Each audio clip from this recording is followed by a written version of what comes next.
میں اپنی بہن کے لیے بھی ایک حدیث سناؤں گا، اپنے بھائی کے لیے بھی ایک حدیث سناؤں گا، تو میں اپنے بھائیوں کے لیے بھی سنا دیتا ہوں، اپنی بہن کے لیے بھی سنا دیتا ہوں۔ اجازت دیجئے، اجازت ہے؟ ارے بولو اجازت ہے؟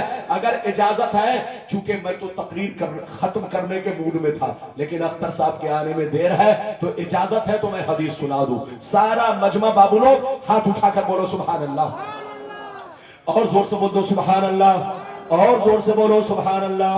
ماشاءاللہ، غور سے سن لو، اللہ اللہ۔ مشکاة شریف کتاب النکاح جلد نمبر 2، مشکاة شریف جلد نمبر 2 کتاب النکاح صفحہ نمبر 283، صفحہ نمبر 283، غور سے سنیے۔ ان ابی ہریرہ، صفحہ نمبر 283، ان ابی ہریرہ رضی اللہ تعالی عنہ قال قال رسول اللہ صلی اللہ تعالی علیہ وسلم۔ جلدی بیٹھو، جلدی بیٹھو، ذہن سے بھی بات نکل گئی، یاد رکھیں۔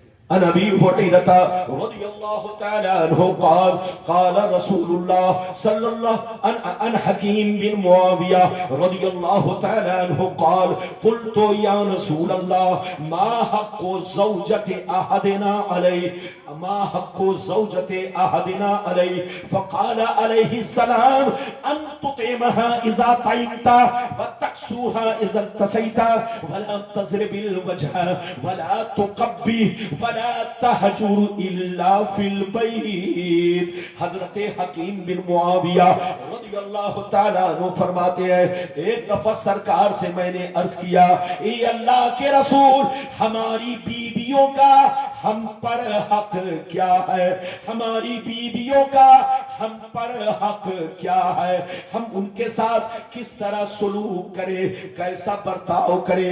تو نبی نے فرمایا، تمہاری بیویوں کا تم پر حق یہ ہے، جتنا اچھا کھانا تم کھاؤ، اپنی بیوی کو کھلاؤ، جتنا قیمتی کپڑا تم پہنو، اپنی بیوی کو پہناؤ، اور جب غصہ آ جائے، آپس میں کبھی لڑائی ہو تو چہرے پہ تماچا نہ مارو، کبھی لڑائی ہو تو چہرے پہ تماچا نہ مارو، ولا تقبح، ان کو گالیاں نہ دو، ان کو گالیاں نہ دو، اور جب معاملہ حد سے بڑھ جائے، جب معاملہ حد سے بڑھ جائے تو تینوں طلاق ایک ساتھ نہ دو۔